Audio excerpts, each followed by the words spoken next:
Greetings, YouTube neighbors. We are gonna start tilling up this cornfield. So I knocked this down with just the bucket. Basically put the bucket at ground level and bulldozed all of them over, and that's how we tipped them over here in early spring. And now we're gonna start tilling it in. So it's kind of hard to see from this angle, but there's my big 7-foot Taylor-Way tiller. We're gonna get started. So first, I usually leave the PTO in neutral just in case for any reason the tiller ends up on the ground. If it's in neutral, it'll allow the tines to spin and basically roll on the ground, where if it's in gear, it'll lock them in place. You could end up doing damage. I mean, probably would just rip up the ground first, but so put that in gear. It's kind of a goofy process, and usually I don't have to run the tractor at a very high RPM. And I also could do it in medium, but I generally choose to do it in low. And I'm a little rusty. That's my button there. So you press that, and it actually takes a second to engage. You can see now it's going. And away we go. So once we get going, you just put the tiller down. Do my best so you can see what's going on. Actually, this gear's a little faster than I want to be. Since I'm chewing up fresh corn stalks, I try to go pretty slow. And you know, this is a field I've tilled a bunch of times already. I've disked it and tilled it before, so I know there's nothing big in here. I've run over corded steel before with the tiller, and it's actually amazing. It'll keep going, but man, when you find out, it binds it up so dang good. It's hard. And actually, I'm gonna slow down again. I really want this to do good on one pass and really just mulch this stuff up. You can see it does a pretty good job. You know, the stalks are still in the ground. They've been in the ground, and the ground's really soft right now. Actually, these are my apple trees right next to me, so I don't know. I might move the field further away from them just so I know I'm not disturbing their root structure. These are kind of different Minnesota breeds of apple trees. You got to get a pretty hardy apple tree to survive the frost here. Even the mice and the rabbits do a number to them. They strip the bark off on the bottom. They survive on that in the winter. So, fun Minnesota facts. And I got my tractor co-pilot here who wanted to come on a tractor ride today, so today's a good day.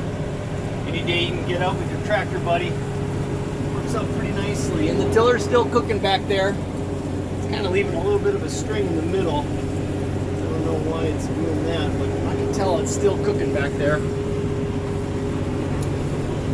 Tilling doesn't really work on the eco mode, so there's a way to basically up gear the tiller so it's going to spin faster at a lower RPM. But usually the issue is it needs a lot of juice. You have to have a lot of power in order for that to work. So I can imagine with, you know, if you're doing light duty brush cutting, that would work pretty good, but for actually chewing up earth, it is not a very useful tool. But it cruises along here. I'm going to turn on the fan again. Hopefully it doesn't get too loud in here.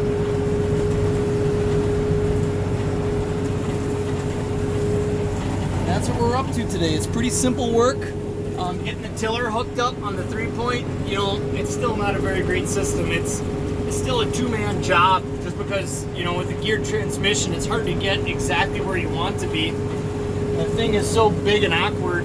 If you don't back up to it perfectly and all the 3 little U-hooks fit, it's kind of a challenge.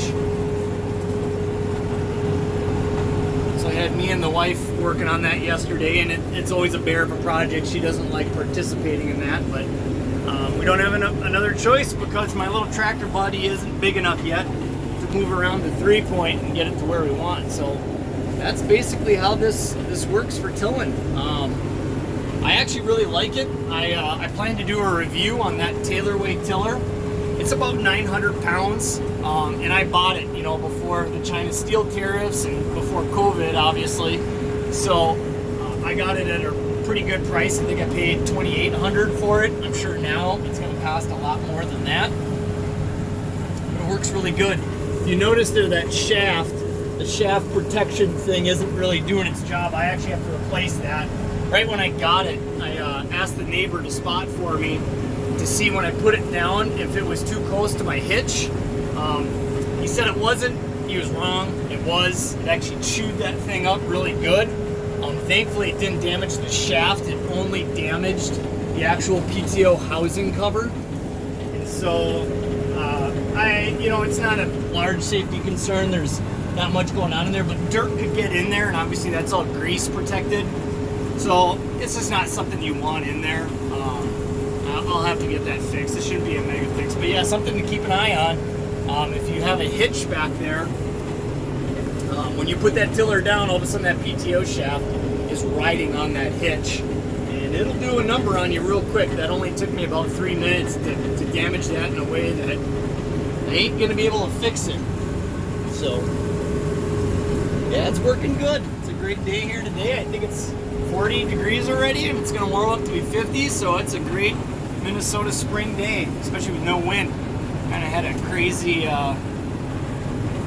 spring so far. We had snow actually the other day, but obviously it didn't stick around. So I hope you all have a great Easter and a great weekend, and you're finding a way to kind of make the best of this situation you're in right now with COVID. Thank you, and until next time, talk to you later.